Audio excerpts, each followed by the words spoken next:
thought I had, because they see me. I be hanging around with these little jits. They like little nephews and stuff like that, and I was had them up, but I'm keeping them out of trouble and stuff like that. Right. So they got me caught in they got me caught in the riot, so they transferred me to Martin. They sent them somewhere else. I don't know where they went at. So at Martin CI, because I'm hearing a lot of stuff about Martin CI. They got these news stations got videos of Martin CI. They had a kid with a camera on his eyeglasses. He had a camera on his Bible recording everything that's going on in Martin CI. And it seemed like it was it shit popping off every day? Well, when I went to Martin 2004, Martin wasn't like that. Martin just getting like that. Got you. Martin is the worstest camp, right? Martin and Jackson CI. Martin and Jackson CI. And Jackson in the Panhandle, huh? Yep. They ain't got number game bangers in there. That's what I heard. I heard that also. And I was there. You was there, huh? I was there. That's where I got released from. How was explain which out of Jackson and Martin? Jackson was way worse. Jackson CI was the versus. He said he had a lot of. So okay, speak about gangs. What is the difference with these gangs when you first came in to right before you got out? It wasn't no gangs when you first went in like that, was it? Yes, when I first went to prison, they never had no games. All of a sudden, they just pop up with games, Bloods, Crips, all that stuff there, man. But I kind of respect the Bloods because they really the Bloods running the prison. Right? That's okay. The Bloods are running the prison right now. I'm just gonna keep it real with you now.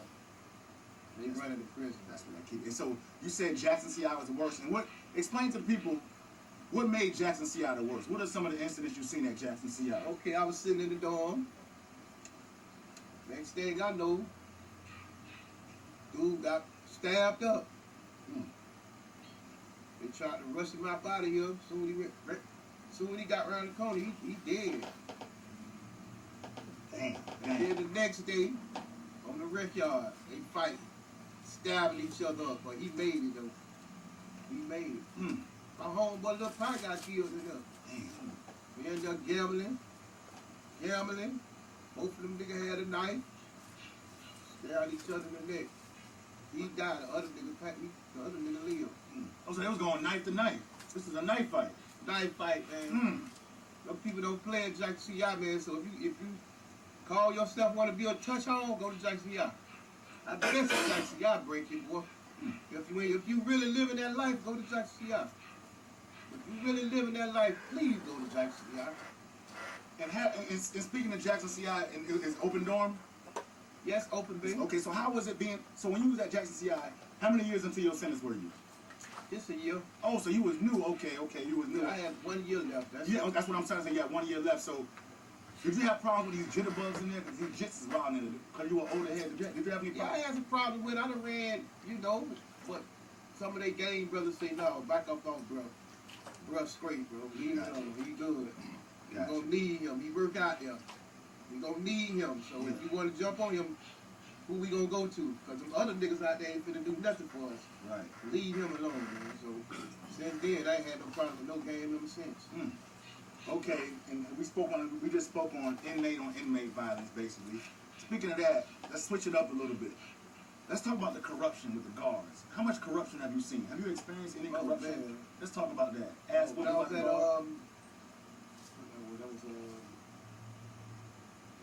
camp that was at? I don't forgot the camp though, but it was an officer that got killed in the dorm. He forgot he jumped on this inmate, and the inmate tricked him in the room. The inmate stabbed him. The police was trying to get somewhere, but by the time he got where he was gonna go, the inmate kept stabbing. I know that also. I told him, I said, Sarge, don't go over there with that bull jump, man. Right. Them dudes gonna get you over there, boy. Yeah, warn you. Ain't go over there and talking about jumping on them thing and turn your back and thinking gonna be all right.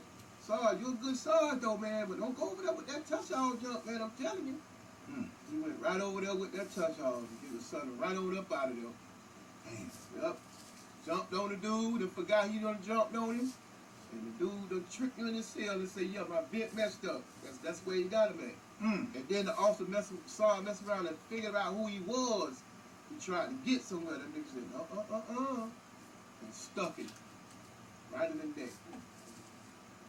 He lost his life at a young age. He went number 20-something years old. Young guard, huh? Yep. He had another Sarge that he used to hang with. He made the other Sarge quit. But Sarge said, man, this junk is serious. I say, Sarge, you ain't gotta quit. That's on him. He's going over there thinking with that touch hall like he wanna be a touch hall. So he learned his lesson. Made the other Sarge retire. Made his friend retire, yep. So you personally, have you ever experienced any corruption? You got beat up by any guards by being in cuffs or? Oh yeah, I was at Lake Butler. Oh, you was at Lake Butler. I was at Lake Butler, K. Wayne Slim.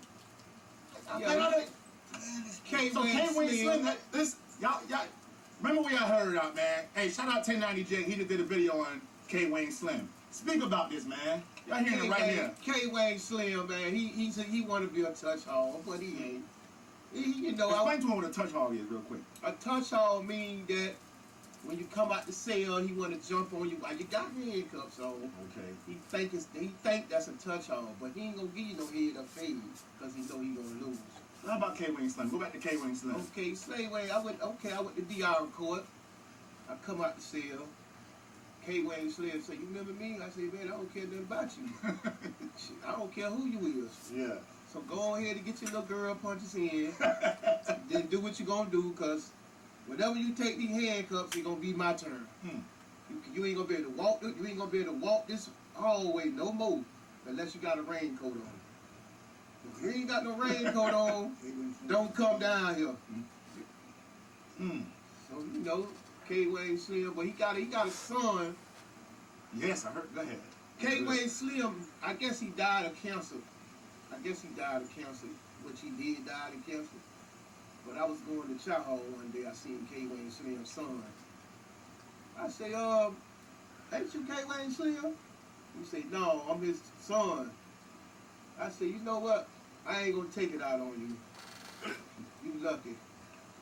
He said, man, what you talking about? I said, your bitch ass daddy jumped on me in handcuffs, but he was hitting like a little girl. But I ain't gonna take it out on you, man. Right. Well, how was his son though? His son was cool. His son was better than him. Oh, he was better than him. Okay. I'm like talking to you, getting cigarettes. Yeah. Yeah. I said, why your gay ass daddy went like that? Right. You feel me? Excuse me for my language though, but that was it. Yeah. When he put his hands on me, he put his hands on the wrong person. He's lucky he out of here. Damn. Okay. So listen, I gotta ask you this: 34 years, man. Like, did you feel them 34 years, or did it feel like it flew by? I feel like it flew by because I've been at some sweet camps. Okay. And explain to the people what would make a camp sweet. What make a camp sweet? You know, they got stuff that they don't supposed to have, but they getting it. You know what I'm saying? If you want this, you want that, it's them. You go to South Bay, that's a private camp. South Bay, the real deal, though. Oh, yeah. Put quarters in the phone. You got your night, you can order your food. It's different from the state. Okay, so the privately run camps have better food and better facility, better everything. Well, the state, they starting to tighten up with the food now. Okay. You're getting your chicken nuggets. They getting your fish fillet now. They getting you all that. You're getting chicken. You're getting this and that. You're getting good stuff now. They starting to tighten up now. Okay. Yeah, they starting to tighten up on them trays now. Got you. And okay, and being 34 years, what was the number one thing you did in prison to occupy your time? Landscaping, baby. Going out there to work. Got you. Yes, sir. Okay, we get a lawnmower. So you never worked in how about mess hall? You did all of that stuff? I worked in the best hall. But mostly landscaping though. Mostly landscaping. Okay. And my boss man loved me, boy. Okay, check this out, man. And I gotta ask you this. You know, I've been in the Marine Corps. I have a lot of Marine Corps friends. I spoke to people that came home from the Department of Corrections. Do you feel like the Department of Corrections had an effect on you mentally? Like, as you home now, do you? No, because they can't have effect on me because they sent me to prison. I did what they wanted me to do. I made myself do 34 years. I ain't ain't had to do no 34 years. I made myself. Okay. That's how sweet prison was. So okay. With that being said, so it kind of became like a home to you, like you was Yes, chilling. sir. Okay. Green money. First they started out with green money, then they started taking pictures. They got the real weight. I'm working out, That's right. You eating all of good. that. So I got it made right there. Right. Getting packages coming in through the mail. You getting fresh shoes, fresh shorts, sneakers, and whatever. You know what I mean? Right. Right now, it's messed up right now, boy. You don't want to go to chain gang right now, Jack. Yeah. You ain't get none of that. Did you do a lot of time? Oh, no, before I go into that, okay, being home after 34 years, how was the adjustment for you being out here in the free world? Like dealing with people with the respect is different because in prison it's all about respect. Out here, some people have no respect. So how are you dealing with people? I'm Confrontations and dealing stuff. with them just like they dealing with me. Okay. With respect. Got you. Yes, sir. You gotta give respect to get respect. Hey, make sure you hit that like and subscribe button, man. It's Florida Prison Talk. Got my boy Tim Fewers here, man. 34 years, man, right here. All right, listen, okay.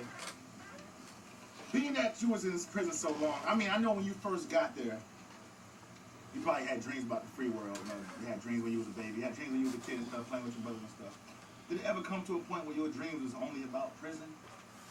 No, I used to dream about, damn, how I'm gonna do these 40 years. I used to get these 40 years. How the hell I'm gonna do 40 years? I'm like, I'll never get out. And then I just went to doing it. And one day the master catcher called me and said, man, you know you finna get out of prison real soon. That mean you got number 6 more months. I'm thinking I was dreaming, boy. I say, what? He said, you got 6 more months to get out of prison. You got your plan? You got some plan what you gonna do when you get out? I said, yeah. I got a whole bunch of plans. Hey, man, all this time you done. Man, I always say how you did it, but you did it, man. You did it, man. You did 34 years. From age 15 to 49. You have to understand this, what I'm saying, from age 15 to 40. That's why I asked him just now, like, did it come to a point when you was having dreams about sleeping, was it only about prison? Or did you dream about the free world the whole time you was there? Yes, sir. Okay, so you still had free world dreams? Yes, sir. Okay, that's what's up. And I was leaving out that gate. Yeah. Man, I thought I was dreaming going out that gate. That's what I'm saying. So when the man, when the classification officer walked up to you, was you scared about coming home? Like, man, fuck, what am I doing out here? Was you nervous about leaving prison, being that you've been there so long? Or you was like, man, I'm ready to come home. Fuck, I'm not I was ready, man. Okay. I couldn't even sleep when I got to my last day. 12 o'clock came, the people say, come on, Few, let's go. And the Sarge came to my room and said, you ready? I've been ready. I know that's right. And what year did you go into the Florida Department of Corrections? 1980. I got locked up in 1986, but I went to be sold in 1987. And what year did you come home? January 24, 2020. 34 years.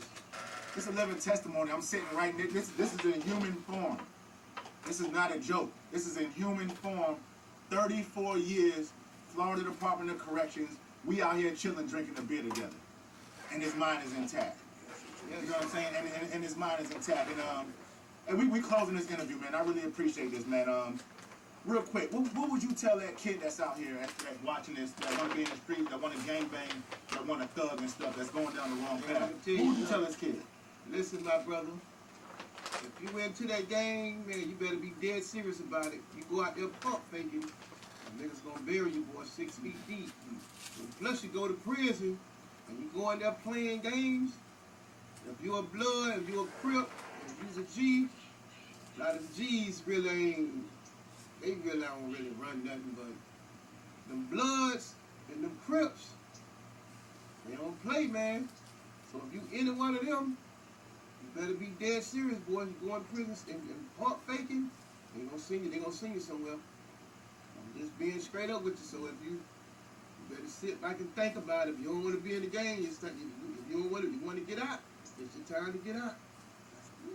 I'm being straight up with you. Right now, it's your time to get out. If you want to get out this game, you better get up out of it, bro. Because if you ain't dead out that game, little bro. Because when you go to prison, they're going to send your ass 6 feet deep. They're going to try to send you, they're going to make you check in. And then when you get to the other camp, they already going to have word that you coming on this compound. You feel me? The people they got where they can call it. They got you. Come on now. You know where I'm coming from. So if you want to get out this game today, you better get up out of there. Because if you go to prison, go to pump faking, then people going to send your ass 6 feet deep. So that's on you. I'm just trying to give you some game, little bro. Yeah. I did 34 years. I done seen it. I done seen it happen. I done seen so many stabbing, so many killings, so many trying to make it. So if you want to be a thug and be a gangster, a gang banger, that's on you, my brother. I'm just trying to put some game in your head, man, let you know what's going on. I just did 34 years. 34 years. I want to thank God that I made it. I had a Chico come at me with a knife. And tell that story. We're not going to skip over that. Explain that. What led up to that? Go ahead. When I was at FSP on CM on the yard playing basketball, I didn't even know this Chico had a blade on him. You know what I'm saying? Thank God that my homeboy seen it and swung on the Chico and dropped the Chico. He dropped the knife. I thank God for that, boy. He could have waited till I get handcuffed and sliced my throat. Feel me? Good that I got homeboys that was on their yard that morning. Yeah, then when he pulled it out, and my homeboy, I went ahead and did what I had to do to him, you hear me? I'm telling you, man, it's a time to get out that game, man. If you ain't serious about that game banging, it's a time to get up out of there, man. It's on you, little bro. I'm just giving you the game. They call me Big Timber. You can ask anybody in prison, do they know a Big Timber? They gonna say, yeah.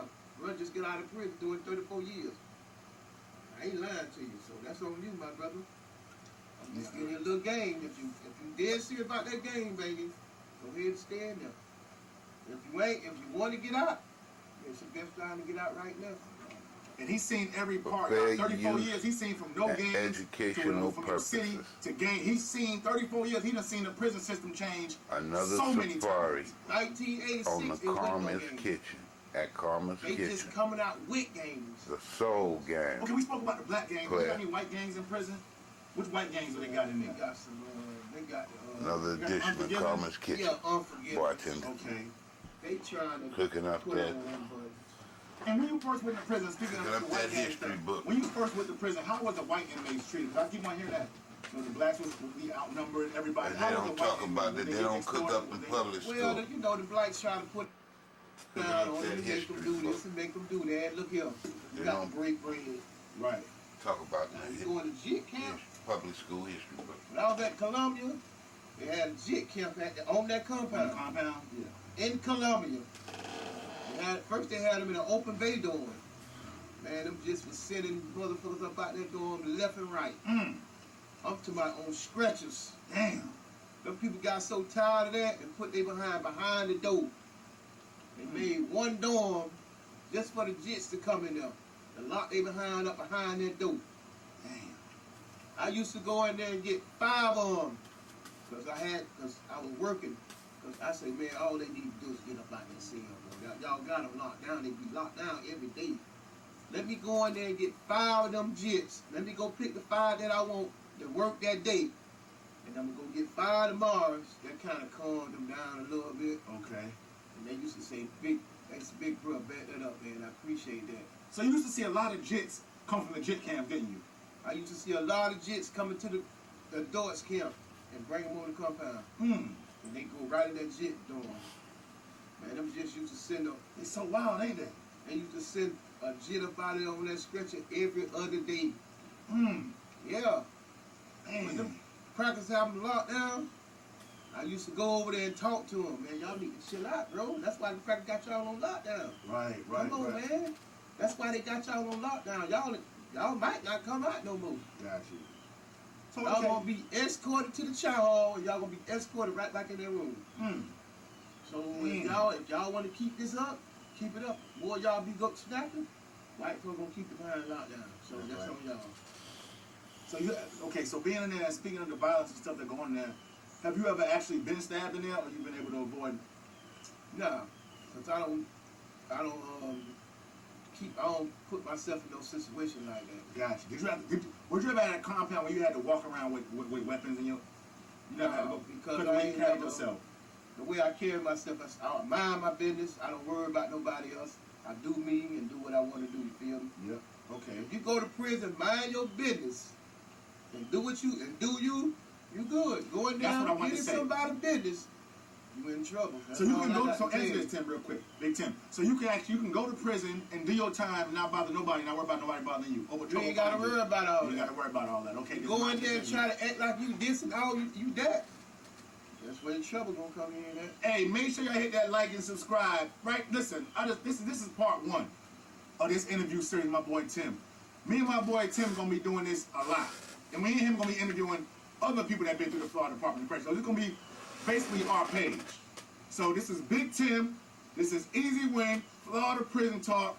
Make sure y'all hit that Big like and love. subscribe button, man. I told y'all. Y'all heard it first. 34 years, age 15 to 49.